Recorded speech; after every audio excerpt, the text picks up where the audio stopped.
At the start of the 1950s, American military planners decided that they needed a new jet-powered interdiction bomber.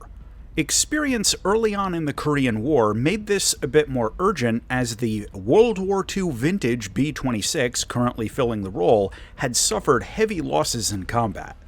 Several aircraft were considered, including the B-45, the XB-51, the Canadian CF-100, and the British Canberra bomber. After evaluation, the Canberra was chosen, and the deal was worked out to produce the jets in the United States as the B-57. It took some time to actually make this happen, as measurements needed to be converted, some fairly minor design changes were made, and a new supply chain had to be developed from scratch. Still, the project was given a very high priority, and the first American-built B-57A came off the production line in July of 1953. Although it came into service too late to fly over Korea, the new B-57 provided a significant boost to the Air Force's interdiction capabilities. Even as the B-57A was just entering service, plans were already being drawn up for the B-57B to incorporate a pretty big list of modifications. For example, a set of guns was mounted in the wings to enable strafing attacks, air brakes were added, a rotary bomb bay was implemented, the cockpit was changed to a tandem layout like a fighter, and the internal electronics were significantly upgraded. These changes introduced delays and ballooned the price of the jet, with the first production run of 250 bombers being cut back to only 177, but more were built later under newer contracts. It had been planned to start retiring the B-57 in the mid-1960s, but as the Vietnam War heated up, they saw new life both in conventional combat roles and as electronic warfare and reconnaissance platforms. Several other variants were produced for specialized roles, including high-altitude recon, target towing, electronic warfare, and weather monitoring. Combat versions of the B-57 flew for the U.S. Air Force through the late 1970s into the early 1980s. Also notable, Pakistan flew U.S.-made B-57s into the 1980s as well, and was the only export customer. What we get in War Thunder is the B-57B, a jet bomber in rank 5 of the American tech tree at battle rating 8.3 for air and 8.0 for ground. This jet doesn't get any kind of ballistics computer, but it does include an optical bomb sight and a very basic I-band radar warning receiver, which actually ends up being more useful than you might think. The bomber includes a set of guns mounted out in the wings. They start off as a set of 12.7mm M3 Brownings, but they upgrade to 20mm M39s. I discuss the guns a little bit more later on. For ordnance, the B-57B has an internal bomb bay and external wing hardpoints. It's limited to regular dumb bombs internally, but it can take incendiary bombs and unguided rockets out under the wings. If you want to maximize the scoring potential in an air battle, take the incendiary bombs under the wings and the 500-pounders internally. Okay, so the flight performance. I want to start off by saying that this is not a copy pasta of the Gunberra in the British tech tree. It's heavier, with weaker engines, and its overall performance is measurably crappier in almost every way. It maintains parity in top speed at high altitude for the most part, but other than that, if you're used to the jets over in the British tree, forget what you know before you get into the B-57. Being a very early jet bomber, the B-57B has pretty entry-level jet performance. Now, the first thing I'm going to get into is a casual reminder that the B-57 carries thousands of pounds of ordnance.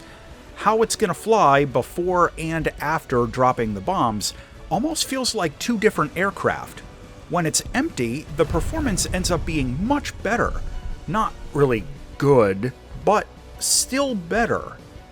With all that out of the way, the acceleration, rate of climb, and top speed are going to be outpaced by a lot of the fighters it goes up against, but it compares pretty well to some of the other bombers and dedicated strike aircraft at this BR. The turn rate and overall agility of the B-57 aren't great, and the energy retention is notably bad even without a bomb load, but there are still a couple of silver linings to consider.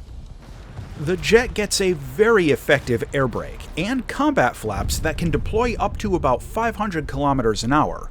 The control lockup isn't as bad as some of the other larger jets in this class, and coming out of a dive or something in this thing can get you one singular tense, really good energy turn before it runs out of steam. If you throw out the combat flaps towards the end of a maneuver, like once the speed drops enough, which won't take long, you can juice a few more degrees of AOA for a couple of seconds, and in my experience, it does actually make a difference sometimes. Still, try to remember that this is a fairly heavy jet bomber, not a fighter, and adjust your expectations accordingly. Its flight performance isn't bad, it's just not good either. Taking the B-57B into air battles is surprisingly fun, and I had a much better time with this thing than I expected to. Really, I hadn't flown this too seriously for years before making this review. If you want to maximize mission score and rewards, take the loadout of 4 incendiary bombs, 9 500-pounders, and then go take out as many bases as you can get to, then switch to air combat with the guns and hope for the best. This is actually pretty effective, depending on if any strike jets on your team beat you to the targets or not, and I had pretty good results hour over hour. The 1,000-pounders are still useful in air battles, especially if you need to take out clusters of ground targets for a daily task or something, but the load of 4 of them is just barely short of taking out a strategic base. In terms of air combat, since this thing does have forward-firing guns, I'll get the obvious out of the way right up front. The machine guns that it comes with stock have significantly less firepower than the 20mm cannons you can upgrade to. If you care about air combat, or honestly just want to defend yourself, make the cannon upgrade a fairly high priority. That said, I find a lot of people either don't know this has guns, or they just don't care about dying and are willing to go full commit head-on against this plane. No kidding, most of the air-to-air kills I get in this thing are from head-ons. People just can't help themselves. But it's actually something this plane is pretty good at, since the guns are so far out on the wings, the dispersion spread, even with convergence, means that if you fire a burst, it's going to cover a pretty wide chunk of the sky and increase your odds of getting a few hits on the way in. I usually use a convergence of 600 meters. For conventional dogfighting, this isn't really suited for that, but you can try and you'll get lucky sometimes if the other guy screws up their air combat maneuvering. For close air support, I can't really make the rockets work on this one, they're just too far out on the wings to make accurate shots, but the optical bomb sight can still be useful with the bombs. The 1,000-pounders are the obvious choice. Visually, the B-57 is a bit of an odd-looking jet, especially with the black and red paint job. I kinda like it, and I think it's both unusual and clean-looking at the same time. No obvious problems on the 3D model, and the rotating bomb bay is kinda unique. Landing can be a little tricky, which is a common issue for jet bombers. You kinda have to ride the throttle and air brake down in order to balance out your airspeed, and it's easy to crash this thing if you drop too slow. You can put the gear out at 450 kilometers an hour and the landing flaps at a little over 300, but the brakes aren't especially effective, and if you come in a little hot, it can have a pretty long landing run.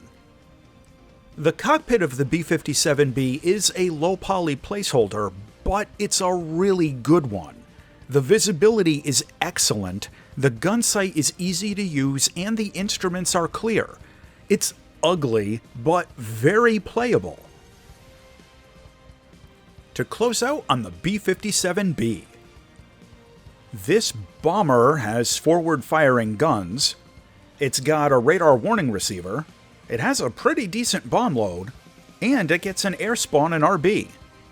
However, it's not great in air combat, it doesn't get a ballistics computer, and it feels a bit underpowered. The final verdict on the B-57B is that this is a very effective jet bomber at its BR, and its forward-firing guns can be a nasty surprise. If you're into bombers, you can use this as a primary grinder for a large chunk of the American tech tree.